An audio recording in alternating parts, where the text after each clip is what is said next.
How can celebrating identity and dialects transform the experience of language learners? In this episode, I'm joined by Courtney Nygaard, a teacher of heritage Spanish speakers in Minnesota. Courtney shares how she honors and values her students' identities as a way to build confidence, connection, and community in the classroom. We talk about practical strategies for embracing dialectical differences, navigating varied proficiency levels, and fostering a space where all students feel seen and valued. Whether you're a teacher of heritage classes or not, this conversation will inspire you to make your classroom a place where every student and experience is valued. So let's jump in. Are you a language teacher looking for some reassurance that what you're doing in the classroom is on the right track? Or maybe you're looking for some ways to teach even more effectively. If you're one or the other or somewhere in between, you've landed in the right place. This is the World Language Classroom Podcast with your host, me, Joshua Cabral. You're about to get tips, tools, and resources so that your students continue to rise in proficiency and communicate with confidence. Let's jump in. Vamos, allons-y. Hello, my friends. Bonjour, mes amis. Hola, mis amigos. Welcome to the World Language Classroom Podcast. I am Joshua Cabral, and you know I have to start every episode by reminding you that you're an incredible language teacher. The one thing I know about you is that you're listening to a podcast about language teaching. So thank you so much for doing that, and thank you for being here. It's an honor to spend this time with you. On today's episode, we're going to be talking about heritage classes and teaching students that are heritage language learners. And if that's a new concept to you, we'll get into exactly what that means. But this is a topic that I specifically reached out to Courtney Nygaard to talk about this.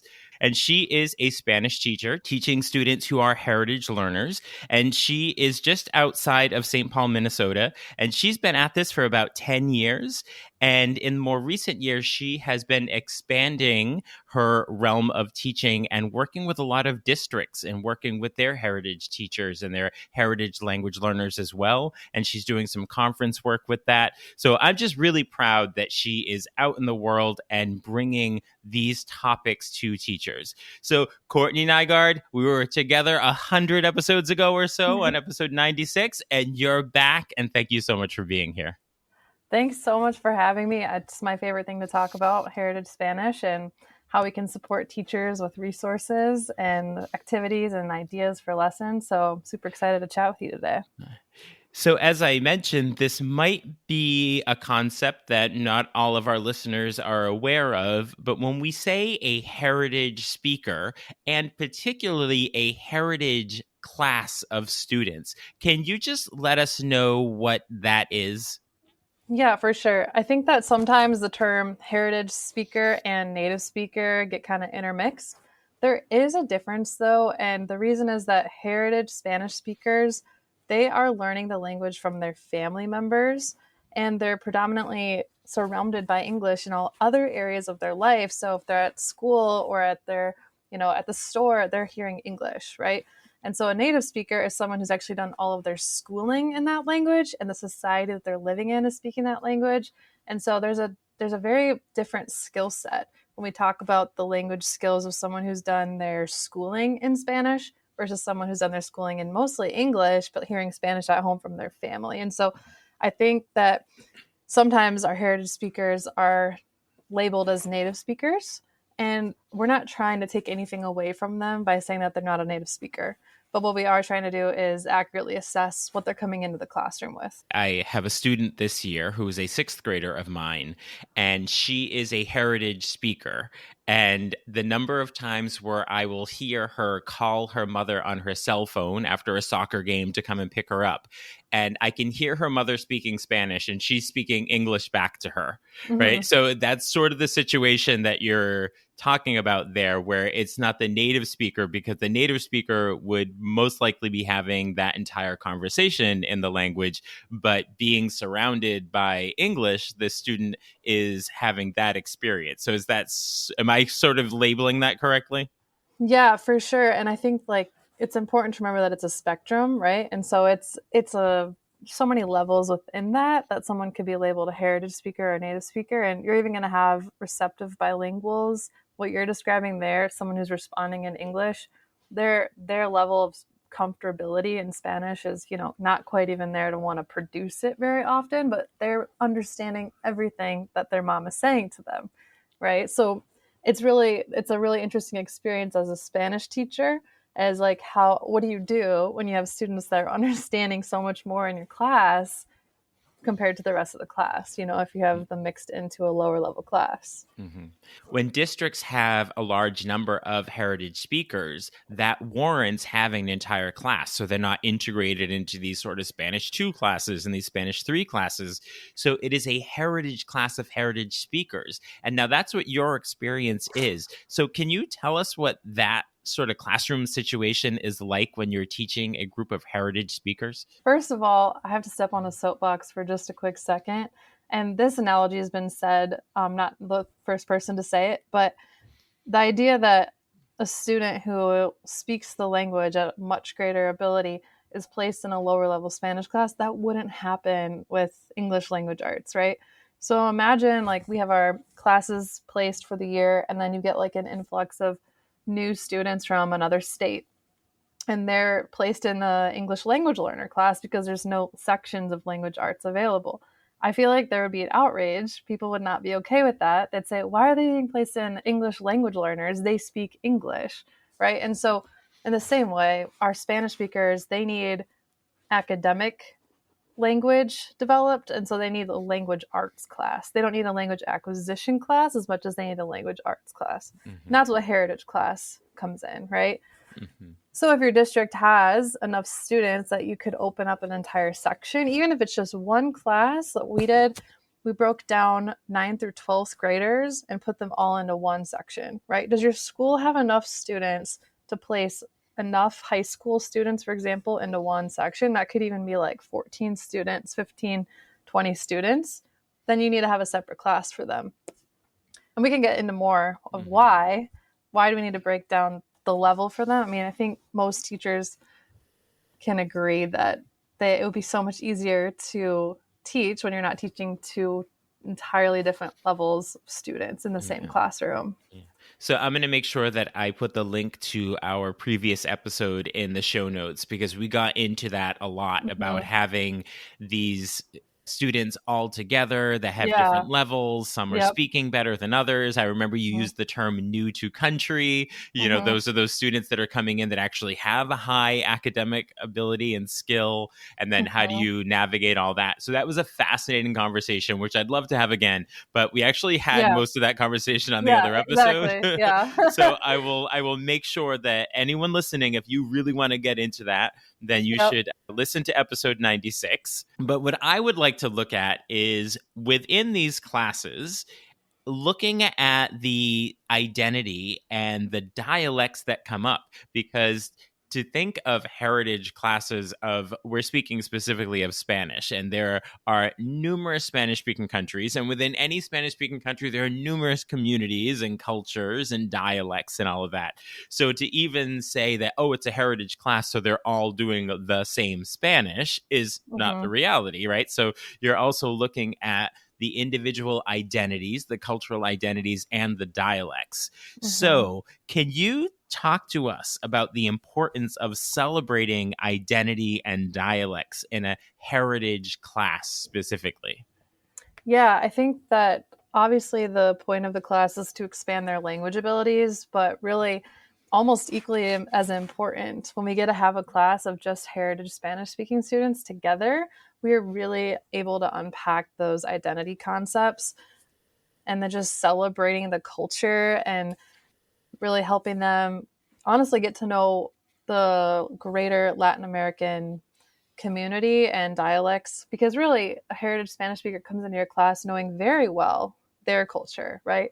Maybe two, sometimes three, but they really don't know a lot about the rest of Latin America. And so it's actually really fun to unpack, having them recognize accents from different Spanish speaking countries. In my accents and dialects unit, we do that. And they really don't know a lot of the other slang terms, the other, accents, just because it's not something that they've ever studied or been exposed to. So that's one thing. And then we do an identity unit in the Ascendencia Year 1 curriculum, where they unpack the terms like Hispanic, Latino, Chicano, and it's like, how do you want to self-identify, right? And so it's really, really important because we're dealing with teenagers who are already struggling with that, figuring out who they are, right? But they're also trying to unpack their identity as it relates to their culture, and they're living in the United States, and what does that mean for them? And so this is a class where we're able to support them in that journey. Mm-hmm. So I would love to hear some more of these specific strategies and activities that you're doing in your classroom. You just mentioned this dialect unit. And can you tell us a little more about that and how within there you are able to, I guess, validate and honor all the individuality that's going on in your classroom? The honor piece that you said is really important because, it's important to set the tone for the classroom, that we honor all dialects and all accents that come into the classroom, and really to make it a safe space for everyone, because everyone is dealing with a little bit of language shyness at first. In the heritage class, they're a little bit nervous because they're speaking Spanish with their friends, and that might feel awkward to them because their friends probably also speak English, right? And so it can be something that's just as stretching for them as it is for L2 learners to dive into Spanish. And so there's a couple of mistakes I've made along my way where I kind of required them to speak Spanish my first year, and I was even assigning points.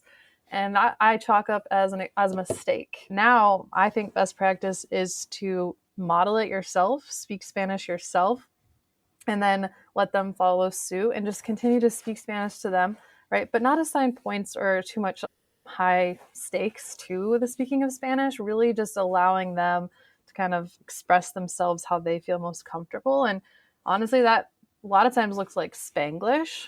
And we talk about that in class, how that's okay.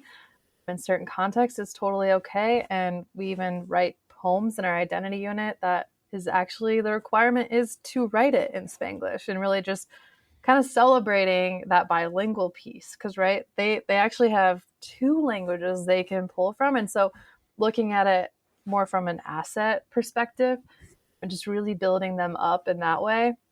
I actually just launched a middle school curriculum this year called Linaje.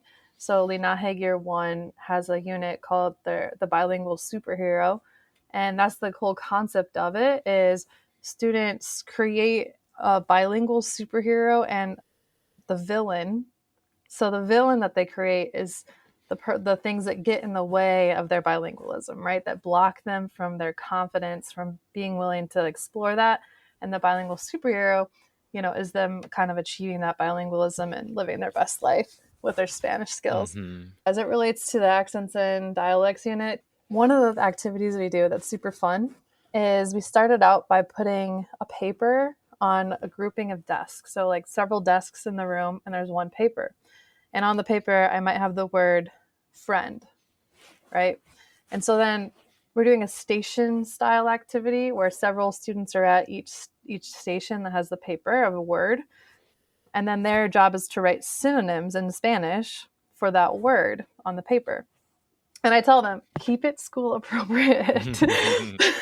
Because when I say that, they come in with a lot of language, they come in with a lot of language in Spanish too, right? That maybe not be appropriate for school. So I say, keep it school appropriate, but write down a synonym for this word that you know. And it's really, really cool because this is really showcasing the dialects in our classroom when we see, different words for friend that aren't used everywhere, right? And so different words for cool, and you'll see like chévere and like padre and all these different things that, you can obviously see that they're coming from different countries. So would you say that in a heritage class that you are focusing more on literacy than speaking, or do you see them as complementary and both happening? Definitely both happening. The Linaje curriculum that I launched this year, it's more for middle schoolers, but it can also be used for high schoolers, because what I was finding is that there's definitely students that need more literacy foundation before they can really launch into some of the thematic units that we do in the Ascendencia curriculum. So the Linaje curriculum takes more of a phonics approach, kind of building, even starting with the alphabet, and just forming sounds, because they really need that, and to have a little bit of more of a introduction to reading. And so I think it's a combination. It's a combination of, honestly, what I see it as like fusion between literacy, a fusion of the culture, honestly, history, so a little bit of social studies, and they're still acquiring the language as well. So we got a whole lot of things mixed together there. With all of these different cultures and sometimes different dialects, and you're giving students an opportunity to see that their dialects are different, but does that ever pose a challenge in the classroom in terms of the language that you're using or the Spanish that you are reading with your students? Like, do you have to choose a particular version of Spanish when students are reading? Or what does that look like with all these different dialects coming in? That definitely gets addressed in our accents and dialects unit in Ascendencia Year 2. And I think it also gets addressed in Ascendencia Year 3 in our Latino representation unit, where we talk about email etiquette, because we're trying to teach them that there's different registers to the language. And it's the same thing that's taught in English language arts. There's different places and settings that you're going to use certain vocabulary. And your slang terms that you speak with your friends, that's a huge asset for communication when you're with your friends, and that helps you build rapport, right? But then we need to understand that there's different settings, like a workplace or the classroom, where we actually have to increase the formality, right? And so teaching them email etiquette and actually giving them, structures, scaffolding out those skills, giving examples.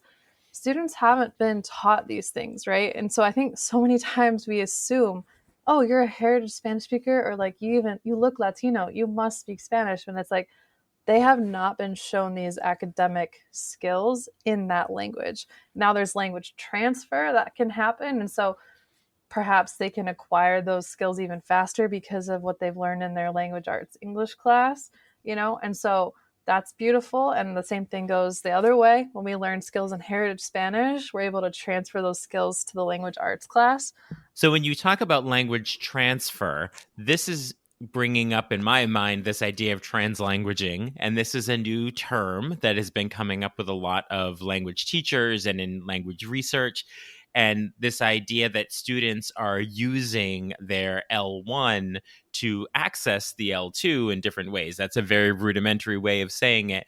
But how do you see translanguaging being a beneficial skill, particularly in a heritage language class? I think it's a skill because it's helping students unlock different parts of their identity at the same time. And I think it's interesting because students have told me that they can connect with their classmates, their peers that can translanguage with them or speak Spanglish, right?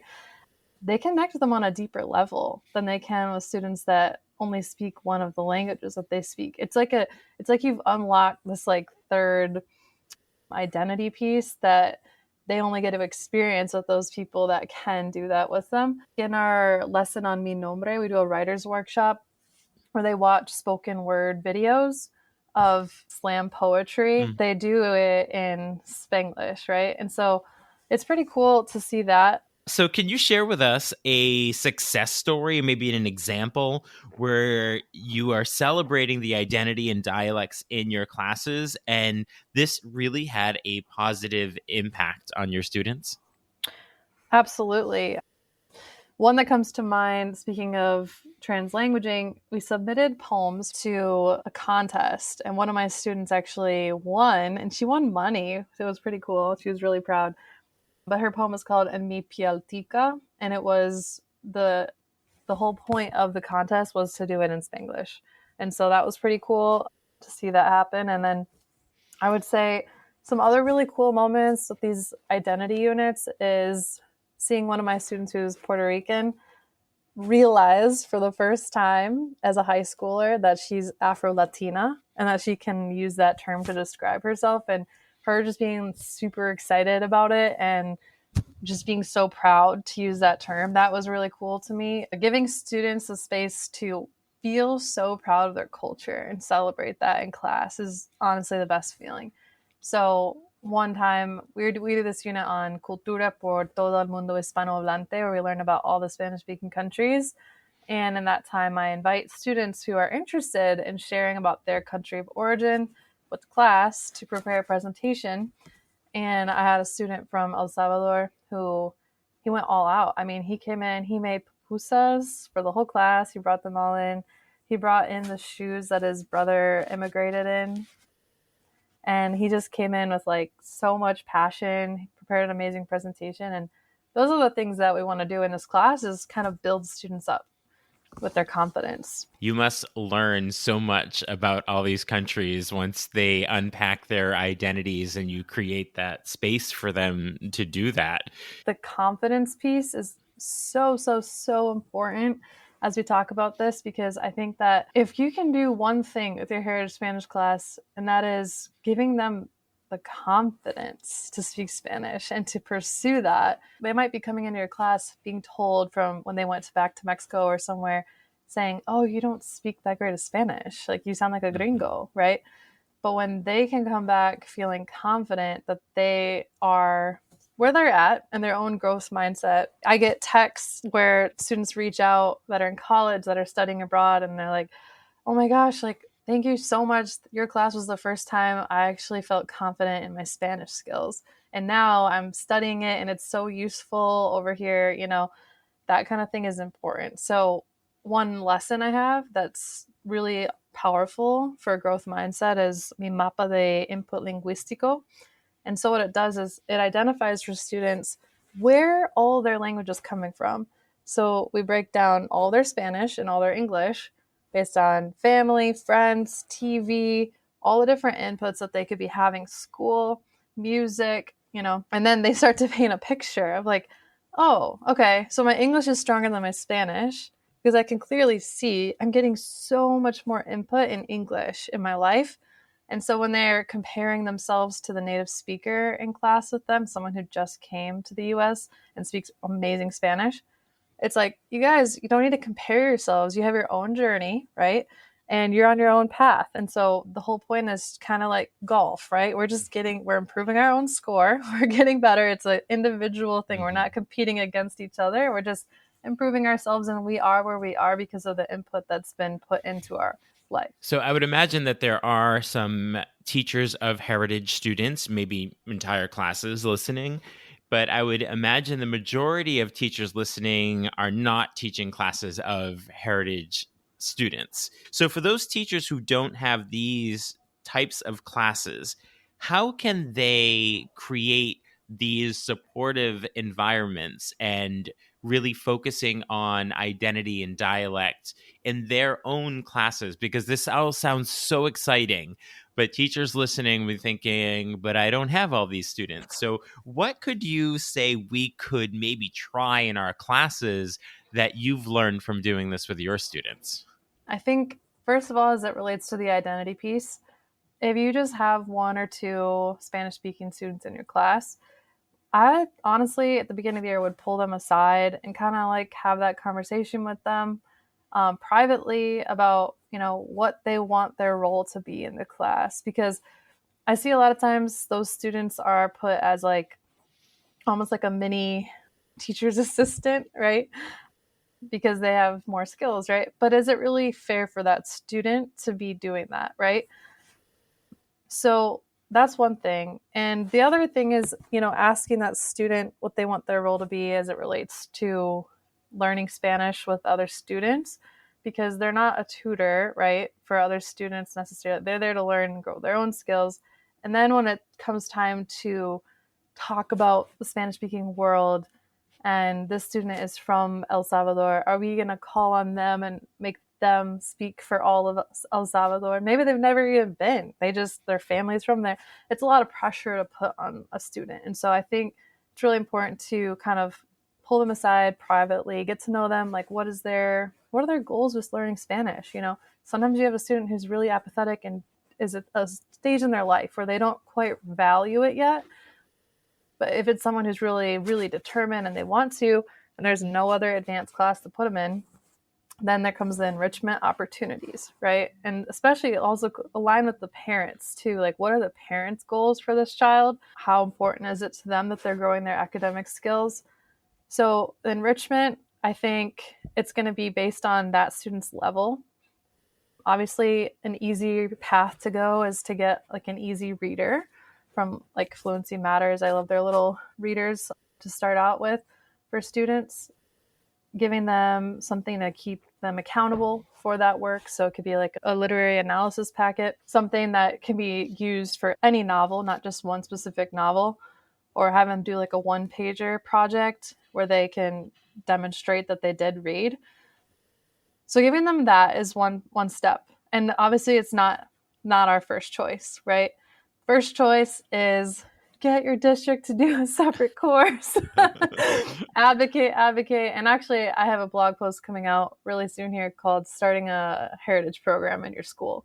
So all the steps of like how to get a program up and running. So you'll want to check that out because sometimes it can be hard to get the wheels turning in a big organization, but you just have to keep at it, keep trying. Hopefully one year you get the right numbers, to get that class going. I know we're talking specifically about heritage Spanish classes, but in different areas of the U.S., and there are people who listen to this podcast from all over the world. Thank you very much, those of you listening from outside the U.S. as well. But I know that they are having communities, like, for example, here in Massachusetts, where I live, there is a large Brazilian population. There's a large Portuguese population from the Azores. And so there are schools that have heritage Portuguese programs. And when I was in Minnesota, actually, where you are, I was at the Carla Institute at the university there. And there were a number of teachers who were from Native American reservations, and they were doing similar work with the Native American languages that they were teaching with their students as heritage speakers. Mm-hmm. And there was also a group of Hmong teachers that were doing the same thing. So I know we're talking specifically about Spanish, but there's so many of these different opportunities in different areas of the United States that are coming up. For sure. There's heritage speakers in all languages. And so do you have some recommendations for teachers that if they would like to learn a little more about this idea of, respecting our students' dialects and heritage and like conferences, books, people that you might recommend to us? Yes, I would suggest checking out my blog where I have a lot of free resources. You can download worksheets that are right in the blog post. So that's heritagespanish.com. And then I also have proficiency.com. You can find stuff there. I've also been to Carla, the summer institutes that they offer for heritage language. So it's the Center for Advanced Research of Language Acquisition, and that's in Minnesota. So that's a really great resource for PD. And who keeps a really good up-to-date PD list is Kristen Montgomery. She has a website called growingglobalcitizens.com. So it's nice because each year as PD updates, you can check out her blog, and she has a nice list for heritage teachers. If you join the Heritage Spanish Club, which is on my website, we have community forums inside the membership where you can talk to other teachers that are teaching the same curriculum as you. I'll make sure that the websites that you just mentioned, where you have your materials, are in the show notes. And how else can teachers be reaching out to you? What are your social media handles where we can see what's going on with your teaching? Yeah, you can find me at Courtney Nygaard on Instagram. So I always like to leave our listeners with a hearty piece of advice as we finish our conversation. So what could you leave with us? It can be about teaching heritage students or just teaching in general. What can you leave with us? I think as it comes to teaching a heritage Spanish class, I think I would say be the facilitator of their learning. Just really try to take a step back. And that's been really beneficial for me to kind of give them space in the classroom, especially as I'm not a heritage speaker, I'm not a native speaker. So it takes a little bit more time for me to get their trust and build that rapport with them, for them to want to learn Spanish with me, right? So it's really something where I try to make it clear that I'm learning alongside of them, right? That they have things to teach me and I have things to teach them. And it's kind of like a shared learning experience. And so a lot of it, honestly, is me putting the work on them for like group work and them taking more of a leadership role in the classroom and me taking a little bit of a step back. Well, thank you very much for leaving us with that idea of that reciprocal relationship, that you're learning from them, they're learning from you, and really building that environment in the classroom. And I think that's such a really good piece of advice, particularly when we as teachers often go into our classrooms as sort of the alpha all-knowing, and to really have that experience where you are creating that true, authentic, reciprocal relationship where, particularly with all of the different dialects and identities that are coming into your classroom, you cannot be an expert on all of them, right? So they are all their personal experts. So that's why I really envy that situation of your teaching experience. So thank you so much, Courtney Nygaard, for spending this time with us today. And when I have more questions and listeners have more questions about heritage language classes, I will be reaching out to you again. So stay tuned. But thank you so much for being with us. Thanks so much for having me. What are your takeaways from that conversation with Courtney Nygaard?